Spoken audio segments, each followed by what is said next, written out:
السلام علیکم ورحمۃ اللہ وبرکاتہ۔ ایک بہن کا جو ہے ایک سوال ہے، اور سوال بڑا دلچسپ اور اہم ہے، اور یہ سوال کافی ساری بہنوں کو ہو سکتا ہے، اور اس پریشانی کا سامنا کافی ساری بہنوں کو ہو سکتا ہے۔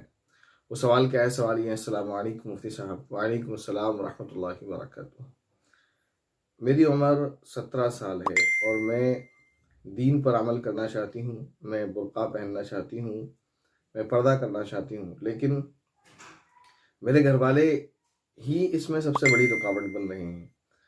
میں ایسے گیدرنگ میں شرکت نہیں کرنا چاہتی جہاں پر بے پردگی کا ماحول ہوتا ہے، یا پھر میں حجاب کر کے جاتی ہوں تو میرے گھر والے کہتے ہیں کہ کیا یہ لگا رکھا ہے، تم ہی تو سب سے زیادہ خوبصورت ہو، وہاں لوگ تمہیں ہی تو دیکھیں گے، اور لوگ کیا کہیں گے کہ ابھی سے ملانی بنی ہوئی ہے، وغیرہ وغیرہ، اس طرح کی باتیں کرتے ہیں۔ میں بہت پریشان ہوں، آپ اس کا حل فرما دیں۔ تو یہ سوال کافی ساری بہنوں کا ہو سکتا ہے، اور اس سے پہلے بھی آیا۔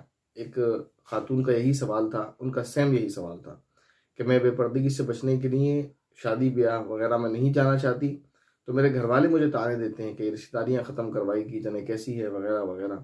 اور اگر میں جاتی ہوں تو ان سے کہتی ہوں کہ میں جاؤں گی، لیکن میری شرط یہ ہے کہ میں پردہ کروں گی، حجاب کروں گی، تو مجھے بہت بری بری کہتے ہیں، مطلب کہ تم ہی تو ایک رہ گئی ہو ایسے ملانی بننے کو، باقی تو اور عورتیں ہیں اور لڑکیاں ہیں نہیں ہیں، وغیرہ اس طرح کی باتیں کرتی ہیں۔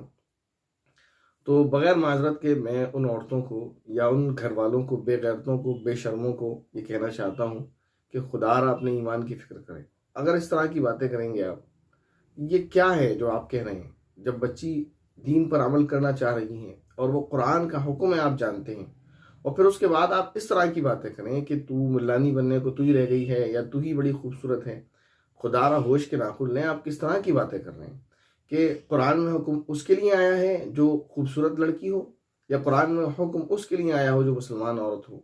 کیا قرآن میں اس کے لیے حکم آیا ہے جو ملانی ہو، یا قرآن میں حکم اس کے لیے آیا ہے جو مومن عورت ہو؟ تو آپ خود تو بے پردہ گھوم ہی رہی ہیں، آپ تو خود تو گناہ کر ہی رہی ہیں، اور اس پر بھی آپ اس کو جو نیکی کے راستے پر چلنا چاہ رہا ہے، آپ اس کو اس کے نیکی کے راستے سے روک رہی ہیں۔ یہ پتہ ہے کس کی عادت ہے؟ قرآن کریم نے کافروں کی عادت بیان کی کہ کافر لوگ وہ ہیں کہ جو اللہ کے راستے سے لوگوں کو روکنا چاہتے ہیں، جو لوگ دین پر عمل کرنا چاہتے ہیں وہ ان کو روکنا چاہتے ہیں، اور آپ وہی کام کیوں کر رہے ہیں؟ کیسی ڈھٹائی کے ساتھ، بے شرمی کے ساتھ ماں باپ، بھائی یا گھر والے جو کہہ دیتے ہیں اپنی ہی بہنوں کو، اپنی ہی بیٹیوں کو کہ کیا ضرورت ہے، وہاں اور بھی لڑکیاں تو ہوں گی بنا دوپٹے کے، تمہیں دوپٹہ پہننے کی ضرورت کیا ہے، اور یہ وغیرہ۔ تو ذرا شرم و حیا آنکھوں میں باقی ہے یا بالکل ختم ہو چکی ہے؟ کس طرح کی باتیں آپ کر رہے ہیں؟ ایک تو خدا کے حکم کی خلاف ورزی آپ کر رہے ہیں، اور دوسرا پھر آپ سب کو چھوڑیں۔ ابھی تو آپ یہاں کہیں انسانیت کی اور ہیومن رائٹس کی اور فریڈم کی وغیرہ وغیرہ باتیں کرتے ہیں۔ اگر آپ لبرل ذہنیت کے ہیں تو پھر وہاں کہاں چلا جاتا ہے آپ کا فریڈم؟ اگر بہن پینٹ پہننا چاہتی ہے کسی دیندار گھرانے کی بیٹی، تو اس کے گھر والے اگر اس کو سمجھاتے ہیں بیٹا یہ بے حیائی کا لباس ہے، تو سارے لبرل مافیا نکل آتے ہیں کہ بچوں کو قید کیا جا رہا ہے، اور یہ اور وہ، اس کی چوائس ہے، وہ پہننا چاہتی ہے، وغیرہ وغیرہ وغیرہ۔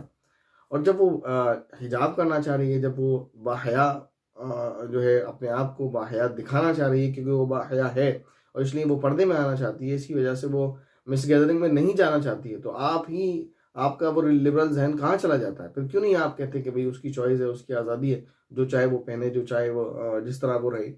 تو یہ غیروں سے کیا شکایت کرے جب اپنے ہی ایسا کرنے لگیں، اور وہ بھی بالکل گھر کے لوگ ایسا کرنے لگیں، تو کیا کہا جائے؟ تو خدا کے بندو، خدا را ہوش کے ناخن لو، ایسا نہ کرو، یہ خدا سے کھلی بغاوت ہے۔ یہ تو ایسا ہی ہے، میں آپ کو ایگزامپل دوں اور سوچیں پھر آپ کی اس کی سزا کیا ہوگی۔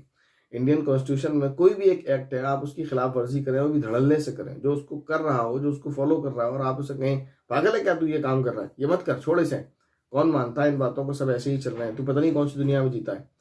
کوئی بھی ایک ایکٹ ہے، کوئی بھی مثلا آپ اس کو منع کریں تو پھر کیا ہوگا آپ کے ساتھ؟ دیش دروہ لگے گا آپ پر۔ اسی طرح اللہ تعالیٰ نے قرآن میں جو حکم دیا ہے پردے کا، وہ مومن عورتوں کو دیا ہے۔ آپ پردہ نہیں کرتی، نہ کریں، آپ بے حیا گھوم رہی ہیں، گھومتی رہیں، لیکن جو پردہ کرنا چاہ رہا ہے اس کو تو نہ روکے نا۔ یہ تو سیدھے سیدھے خدا سے جنگ کا اعلان ہے، آپ بالکل اس سے بغاوت کر رہے ہیں، باغی ہیں، اور باغیوں کی کیا سزا ہوتی ہے آپ کو معلوم ہونا چاہیے۔ یہ بات تو ان لوگوں سے ہے جو گھر والے اپنے بچوں کو، خاص طور پر بچیوں کو، دین پر عمل کرنے نہیں دے رہی ہیں۔ اس کے بعد جو ہماری بہن ہے جنہوں نے سوال کیا تھا، ان کے لیے ایک چھوٹی سی حدیث ہے جو انشاءاللہ ان کو بہت تسلی اور سکون دے گی۔ وہ حدیث یہ ہے نبی کریم صلی اللہ علیہ وسلم نے ایک مرتبہ صحابہ اکرام رضوان اللہ تعالی علیہم اجمعین کو خطاب کرتے ہوئے فرمایا، یقیناً تمہارے بعد صبر کے دن آئیں گے، یعنی تکلیف اور آزمائشوں کے دن آئیں گے، کیونکہ فتنوں کا دور ہوگا۔ ان دنوں میں دین اسلام پر کاربند شخص کو 50 آدمیوں کے عمل کے برابر اجر و ثواب ملے گا۔ صحابہ نے عرض کیا، یا رسول اللہ، اسی زمانے کے، یعنی جس زمانے میں وہ ہوگا، اسی زمانے کے 50 آدمیوں کے برابر اجر و ثواب اس کو ملے گا؟ آپ صلی اللہ علیہ وسلم نے ارشاد فرمایا، تم میں سے 50 آدمیوں کے برابر اس کو اجر و ثواب ملے گا۔ تو اس وقت جو فتنوں کا دور ہے اور دین پر عمل کرنا مشکل ہوتا جا رہا ہے، غیر تو غیر اپنے بھی دین پر عمل کرنے میں راہیں روک رہے ہیں، رکاوٹیں کھڑی کر رہے ہیں۔ اس دور میں اگر کوئی دین پر عمل کرتا ہے اور اس کو تکلیفوں کا، طعن و تشنیع کا اور بری باتوں کا اس طرح کی سامنا کرنا پڑتا ہے، تو اس کو اس حدیث کو اپنے سامنے رکھنا چاہیے کہ اللہ تعالیٰ اس کو اس کے بدلے میں کتنا بڑا اجر دینے والے ہیں، تو کسی کی پرواہ نہ کریں۔ اللہ تعالیٰ نے صاف اعلان فرمایا ہے، اس بارے میں صاف حکم ہے کہ اللہ تعالیٰ کی خلاف ورزی میں، یعنی اللہ تعالیٰ کی فرمانبرداری کے خلاف اگر کوئی حکم دیتا ہے، اللہ تعالیٰ کی نافرمانی کا اگر کوئی حکم دیتا ہے، تو اس میں کسی کی بھی فرمانبرداری نہیں کی جائے گی، چاہے وہ ماں باپ ہی کیوں نہ ہو۔ پھر ان سے زیادہ مقام تو بہرحال دنیا میں ہے ہی کسی کا نہیں۔ لیکن اگر وہ کوئی ایسا کام کرنے کو کہتے ہیں جو اللہ تعالیٰ کی نافرمانی والا کام ہے، اللہ تعالیٰ کی فرمانبرداری کے خلاف کام ہے، تو پھر اس کام کو ہرگز نہیں کیا جائے گا۔ اور جو لوگ اس طرح کریں گے کہ اللہ تعالیٰ کو ناراض کریں گے اور ماں باپ کو خوش کریں گے، تو ماں باپ تو گناہ گار ہیں، یہ بھی گناہ گار ہوں گے اور سزا پائیں گے۔ لیکن جو لوگ ایسے موقع پر اللہ تعالیٰ کو راضی کریں گے، چاہے ماں باپ ہی ناراض کیوں نہ ہو جائے، پوری دنیا ناراض کیوں نہ ہو جائے، تو یہ ایک عارضی ناراضی ہوگی، لیکن اللہ تعالیٰ جو راضی ہیں اور اللہ تعالیٰ ہی کی رضا اصل مقصد ہے، کیونکہ اللہ تعالیٰ ہی کا وجود واجب الوجود ہے، اللہ تعالیٰ ہی ہمیشہ اور ہمیشہ رہنے والے ہیں۔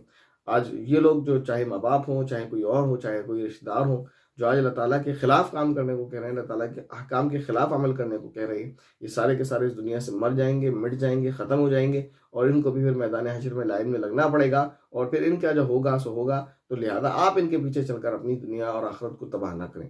اللہ تعالیٰ نے جو احکام نازل فرمائے ہیں، اس پر جس حد تک آپ عمل کر سکتے ہیں کوشش کریں آپ اس پر عمل کریں، ٹھیک ہے نا؟ تو اس پر بہت بڑا اجر و ثواب آپ کو ملے گا، جس میں سے میں نے ایک حدیث آپ کو پڑھ کر سنا دی۔ بہرحال یہ کہ اصل مقصد اس دنیا میں آنے کا اللہ تعالیٰ کی رضا ہے، اور ہم اگر اس دنیا سے اللہ تعالیٰ کو ہی ناراض کر کے چلے جائیں تو پھر ہماری دنیا خسارے میں، چاہے ہم پوری دنیا کو راضی کر لیں۔ لیکن اگر ہم اس دنیا سے اس حال میں جائیں کہ ہم نے اللہ تعالیٰ کو راضی کر لیا ہوا ہے، تو چاہے پوری دنیا ہم سے خفا ہو، دنیا ہمارے ساتھ جیسا چاہے برتاؤ کرے۔ آپ صحابہ کی تاریخ کو پڑھ لیں، نبی پاک صلی اللہ علیہ وسلم کی زندگی کو پڑھ لیں، انہوں نے اور ان کے بعد تابعین اور تبع تابعین اور اسی طرح آج تک بزرگان دین، اولیاء اللہ تعالیٰ کے نیک بندے اور بندیاں، انہوں نے ہمیشہ اور ہمیشہ صرف اور صرف اللہ تعالیٰ کی رضا کی پرواہ کی ہے، اللہ تعالیٰ کو راضی کرنے کی پرواہ کی ہے۔ والدین بھی خلاف ہو گئے، رشتہ دار بھی خلاف ہو گئے، معاشرے والے بھی خلاف ہو گئے، کسی کی پرواہ نہیں کی۔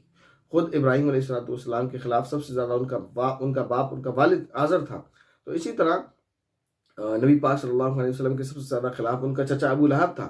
تو گھر والے، رشتہ دار، اپنے پرائے جو بھی ہیں، ایکس وائی زیڈ جو بھی ہیں، خدا کے نافرمان لوگ اور آپ سے بھی نافرمانی کرنے کو کہتے ہیں، تو ان کی پرواہ ہرگز نہ کی جائے، ہرگز نہ کی جائے۔ اور جو وہ تکلیف آپ کو دیتے ہیں، چاہے اپنی باتوں کے ذریعے یا کسی اور چیز کے ذریعے، تو ان پر صبر کریں، اور انشاءاللہ تعالیٰ اس پر صبر پر بہت بڑا انعام اور اجر عطا فرمانے والے ہیں۔ امید ہے میری یہ بات آپ کو سمجھ آئی ہوگی، یہ حدیث آپ اپنے ذہن میں رکھیں، انشاءاللہ آپ کے لیے تسلی کا باعث ہوگی۔ ماں باپ جو کہتے ہیں کہنے دیں، گھر والے جو کہتے ہیں کہنے دیں، آپ دین پر کاربند رہیں، دین پر عمل کرتی رہیں، انشاءاللہ اللہ تعالیٰ آپ کو جنت میں وہ مقام عطا فرمائیں گے کہ ہم جیسے لوگوں کو بھی رشک آئے گا انشاءاللہ تعالیٰ۔ السلام علیکم ورحمۃ اللہ وبرکاتہ۔